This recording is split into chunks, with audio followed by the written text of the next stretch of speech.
একদম একটাই কথা, যখন জাত, কম, ধর্ম, দেশ, রাজ্য, জেলা, বীরভূম, নলহাটির কথা আসবে এক কথাই এক।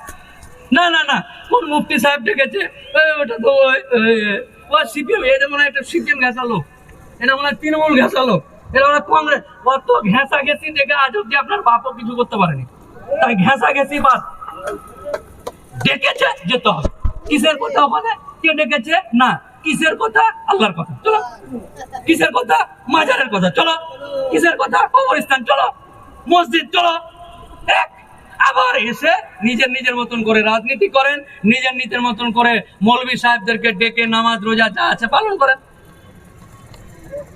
কথা শেষ, এক কথাই শেষ। তাই আমরা সবাই এক এবং একতার ঐক্যবদ্ধ এবং প্রতিজ্ঞা করে, আল্লাহর সামনে প্রতিজ্ঞা করে আমরা এক এবং অদ্বিতীয় থেকে বুকে বুক দেখিয়ে কাঁধে কাঁধ লাগিয়ে আমরা সবাই এক হয়ে আগামী দিন, এই আগামী প্রজন্ম যারা আসছে তাদের জন্য নিজের জান দিতে হলে দিব ইনশাআল্লাহ।